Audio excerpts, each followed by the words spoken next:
This lesson looks at conservative forces and how they relate to potential energy, and really we're answering the question, what makes a potential energy, or where does that come from? And this is going to get a bit technical, it is going to be a bit complicated, it's not a super critical idea for like this class, but it is useful to kind of be introduced to, and it is something I'd love to see you kind of wrestle with and try and make sense of. So, conservative forces. A conservative force is one where the work depends only on let me make sure I have this. The starting and ending points of motion. So in other words, the initial and the final points. So if you want to prefer it in that language, we can do initial and final points of the motion. The path doesn't matter. So some examples of this. Gravitational force.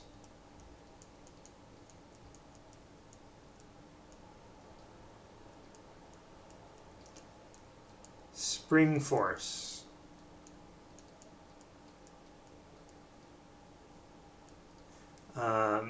Those are your two main ones.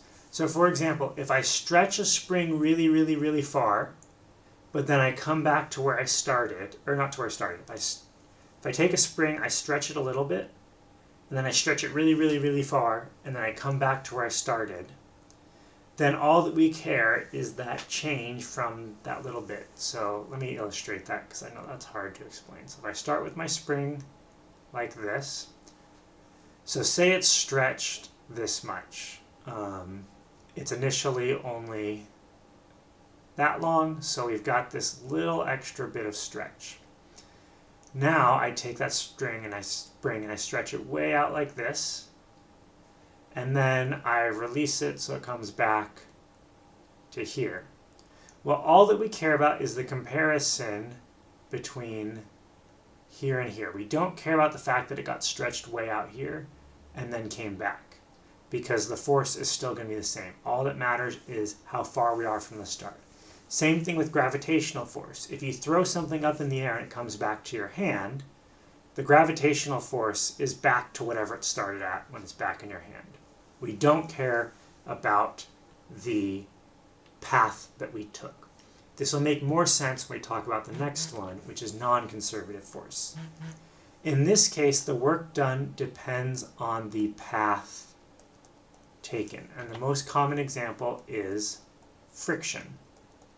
And this is because if you look at friction, as the box slides across the floor, and then say it slides back, that's different than just sliding the short distance, because friction's always opposing motion, so the force changes as you point it in opposite directions.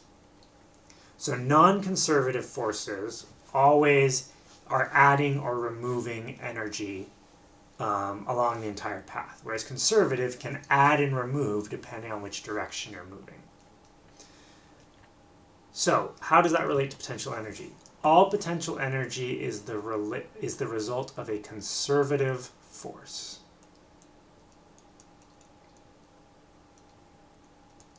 So in the examples before, we used those because those are the two types we've seen. Elastic potential energy is related to the spring force, and gravitational potential energy is related to the gravitational force. And the key thing here is work can be stored and later released, hence the term potential energy. Make sure that matches with your notes here. Work can be on an object can be stored and later released, hence, like I said, potential energy. So as an example, the classic example here is actually hydroelectric dams. What they will sometimes do in these cases is they will use a pump, say running off of solar power. So you've got these solar panels over here, and they're getting light from the sun. And then you use that to power a pump, and that's going to go up into a reservoir.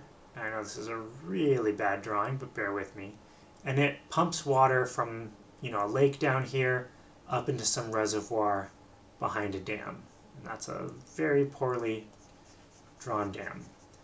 But if you put a bunch of water up here in the day with the sun, then all that water had to get up here, and it's functionally stored, the energy is functionally stored up here. Then at night, you can let that water flow back down from the top of the dam to the bottom and attach a turbine up to it and generate electricity. I'm skimming past a lot of details of how all this works, but the main thing I want you to point out is you see that gravitational potential energy is potential energy because we can kind of store energy up here. A simpler example might be you can slowly lift up, say, a big piece of metal or a big heavy weight and hold it up high. It can stay up high for as long as you want.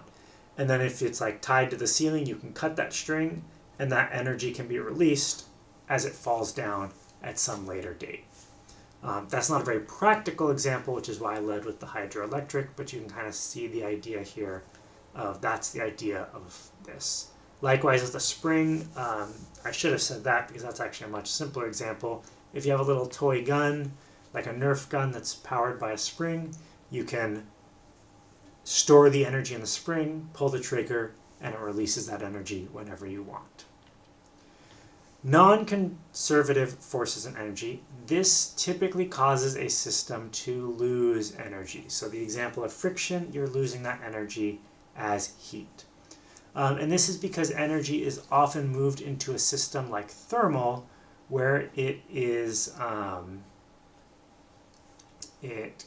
cannot be released easily. There are ways to get energy from a thermal system, but it's not usually easy. So it cannot be released easily, or it cannot easily be released. And like I said, the example of that is your friction. As you run a car, there's friction in there, there's chemical stuff, all that energy gets lost, and then that's heat, and you can't really get that back like you can with gravitational. You can't just like flip the friction switch and suddenly have things start moving again. So that's the basic idea behind this. Again, it's not a super critical part of the class, but I did want to make sure that we've introduced it and that you've had some time to wrestle with it.